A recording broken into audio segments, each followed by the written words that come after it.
What if one Ukrainian pilot had 8 seconds to cheat death, outrun 3 Russian air defense systems, and still hit the target? At 16:30 hours, the Ukrainian MiG-29 dropped into the Donetsk Valley at 160 meters, slicing through the cold air like a blade of steel. The jet held steady at 860 kilometers per hour, riding the contours of the Earth until the terrain absorbed it completely. From the sky, he was invisible. From the ground, he was a ghost with a heartbeat. Yet 3 Russian radar systems had already tagged him as real. To the northeast, an S-400 gravestone swept him from 37 kilometers, its slow pulses crawling across his SPO-15 like distant thunder. South of him, a Tor M2 flickered awake with short, clipped bursts. And farther east, perched on a wooded rise, a Buck M3 was spooling up its guidance computer, calculating firing arcs and elevation windows, a triangle of coverage no pilot wanted to test. The reconnaissance feed streamed across his HUD. The Mariivka Dam, now a forced logistics lifeline, trucks rolling in tight formation, many driven by Ukrainian civilians pressed into service. Every second mattered.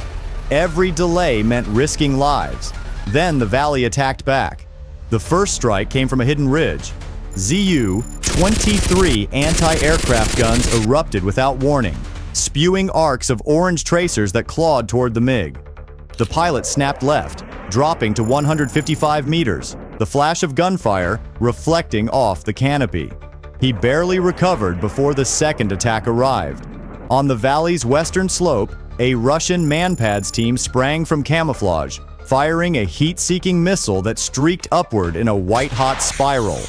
His infrared warning tone shrieked.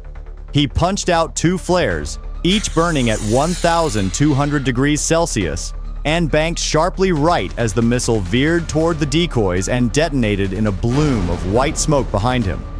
The attacks weren't coordinated. They didn't need to be. The valley was closing in. The strobes on the SPO-15 were growing brighter, and the real threats hadn't even begun yet. At 16:34 hours, the MiG-29 carved deeper into the valley, but the walls around him were widening. The safe corridor that had sheltered him for the last few minutes was thinning out, and the SPO-15 strobes were no longer whispering. They were pulsing with intent. The S-400 sweep tightened from lazy 3-second intervals to sharper 1.7-second bursts, a sign the system was transitioning from search to interest. His fuel read 2,480 kilograms, enough for roughly 17 minutes over hostile terrain if he conserved every drop. But at low altitude, the RD-33 engines drank fuel at nearly 20% above textbook rates. Climb too early, burn too much, and he'd never make it home. Stay low too long, and the radar net would snap shut around him. Ahead, the valley funneled into a long, straight corridor, 8 kilometers of deceptive calm before it opened into exposed farmland. The pilot steadied the jet, scanning the tree line, when the second valley strike hit. A Russian observation post hidden behind fractured rock triggered a 92mm rocket volley, the launch smoke barely visible before the projectiles arced straight across his flight path. The pilot slammed the stick right, the MiG's wings groaning as he dropped to 145 meters, skimming the riverbed so closely that spray misted the canopy. The rockets passed overhead in a violent hiss, breaking apart into harmless fragments across the cliffs. For a moment, the valley fell silent again. Too silent. And that silence told him the Tor M2 had fully awakened. Its tracking bursts now appeared on his RWR, thin, needling pulses from the south. Not enough to shoot, but enough to warn him that the next chapter of this mission would be unforgiving. The real battle hadn't begun. It was simply taking position. If you were the pilot right now, would you climb early or stay low a little longer? Tell me in the comments. Your decision might change the outcome of this mission. While the MiG vanished back into the folds of the terrain, the Hammer began its solitary ascent. The rocket motor burned hot and steady, pushing the 248-kilogram warhead higher than any human pilot could safely climb.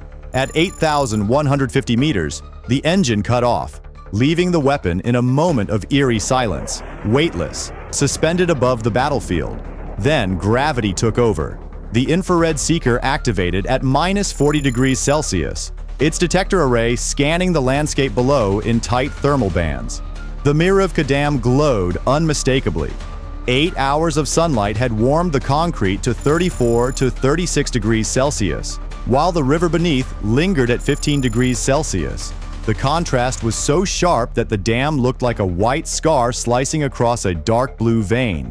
The bomb's computer made a 1.8-degree correction, confirming structure, alignment, and GPS position within 9 meters of target.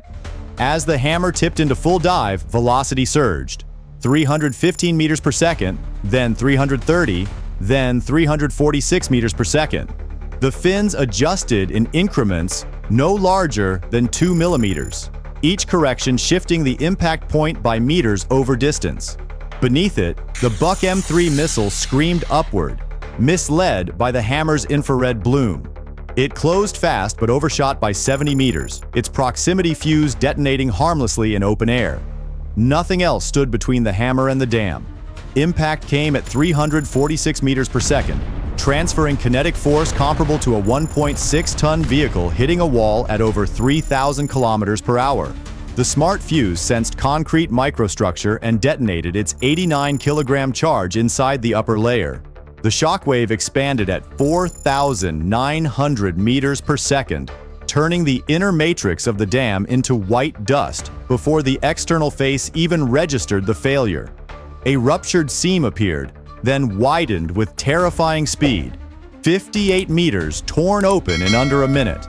The water roared through the breach, stripping away earth, steel supports, and every trace of the improvised Russian supply crossing. What had stood for decades was erased in seconds. At 1640 hours, the MiG-29 reached the final lip of the valley, and the transition was brutal. The moment the terrain stopped shielding him, the SPO-15 warning receiver erupted into a storm of tones. 6 distinct emitters hit simultaneously, no longer searching, no longer probing, but locking. The S-400 gravestone narrowed its beam and seized him at 36 kilometers, its solid tone drilling into the cockpit like a surgical needle. The pilot reacted instantly. He rolled into a knife-edge turn, pulling 6.8 G, aligning his velocity vector perpendicular to the radar beam. For 2 breathless seconds, he became indistinguishable from the terrain below. The lock broke, but the maneuver cost him altitude, energy, and precious seconds. South of him, the Tor M2 lit its command guidance radar, its pulses sharper than before, painting him with the precision of a spotlight. He punched out 110 chaff bundles, followed by a second burst of 82 shorter wave fibers, forming a layered corridor of false echoes. The Tor's tracking struggled, momentarily losing him in clutter. But he couldn't run forever. The hammer bomb needed altitude, real altitude. He shoved the throttles into full afterburner. The RD-33 engine screamed, pushing the aircraft from 150 meters into a near-vertical climb. In 19 seconds, he rocketed past 5,200 meters, the jet vibrating under sustained thrust. Every radar in the region locked on. S-400 to the northeast, Book M3 to the east, Tor M2 to the south. 248 N6DM missiles launched, accelerating past 1.9 kilometers per second, climbing to intercept the climbing MiG. At the peak of his arc, inverted and seconds from being overtaken, the hammer finally received all green status. The moment had arrived. The hammer separated cleanly at the top of the climb, a 248-kilogram shape dropping away from the MiG-29 with mechanical precision. Freed of the weight, the aircraft lurched upward for an instant, but the pilot had no time to savor it. 248 N6DM missiles were already rising behind him, their exhaust trails twisting through the cold air like burning spears. He rolled inverted and pulled the nose downward with everything the airframe could tolerate. The G-forces slammed into him like a collapsing wall. At 9.4 G, his vision constricted into a tightening tunnel, the edges graying as the suit squeezed blood back toward his head. A faint cracking sound came from the left wing root. metal flexing beyond comfort, but still within survival limits. The MiG plunged from 5,200 meters to 130 meters in barely 9 seconds, the cockpit rattling violently as shock waves formed along the fuselage. Airspeed surged past Mach 1.07, the transonic buffet shaking the jet like a struck drum. The missiles tried to follow, but their intercept solutions had been built on a climb, not a dive. The Seekers struggled to reacquire a target now dropping beneath their minimum tracking angle. Behind him, both S-400 missiles veered wide, climbing ballistic arcs before self-destructing at high altitude. But the threat wasn't gone, only shifting. The Buk M3 battery, having misread the separation, locked onto the hammer bomb instead. Its missile launched at nearly 1,250 meters per second, chasing a weapon that couldn't maneuver and couldn't defend itself. The pilot threaded between low ridges, forcing the MiG back into the terrain shadow. Fuel flashed 2,060 kilograms, already reduced by the brutal climb. He steadied the trembling aircraft, breathing once, deeply. The escape had only just begun. The MiG-29 leveled out at 130 meters, its engine still rumbling from the brutal dive. For a moment, there was only the sound of airflow clawing along the fuselage. Then the cockpit lights flickered, fuel down to 2,020 kilograms. A reminder that the climb, the afterburner burst, and the supersonic descent had carved deeply into his reserves. At this consumption rate, he had 13 minutes before gravity dictated the rest of his journey on foot. But fuel wasn't the only threat alive in the sky. The valley behind him was erupting in chaos. The Buk M3 operators, confused by the hammer's disappearance and the sudden loss of radar return, swept aggressively across the low-altitude bands. Their tracking pulses spiked the MiG's SPO-15 in sharp, stabbing bursts. To the south, the Tor M2 lit up again, its search beam narrowing as it attempted to rebuild a firing solution. Even the S-400, recovering from its failed intercept, pushed long-range sweeps across the terrain in wide, hostile arcs. The pilot didn't wait for the lock. He dipped the MiG into a shallow basin, a natural hollow no more than 40 meters below the surrounding terrain, and let the landscape swallow him. Radar signals scattered across the uneven ground, reducing his signature to a smear of broken reflections. It wasn't invisibility, but it was enough to blur his trail. He advanced at 780 to 800 kilometers per hour, keeping throttle movement minimal to save every drop of fuel. A ridge rose ahead, exactly the type of terrain that could hide an ambush. His attention sharpened. A split second later, a pair of Igla launchers fired from the western slope, twin spirals of smoke streaking toward him. The jet's infrared sensors shrieked. He released a rapid burst of superheated flares, their 1,200 degrees Celsius signatures overwhelming the Seeker heads. Both missiles curved off into glowing arcs and vanished against the hillside.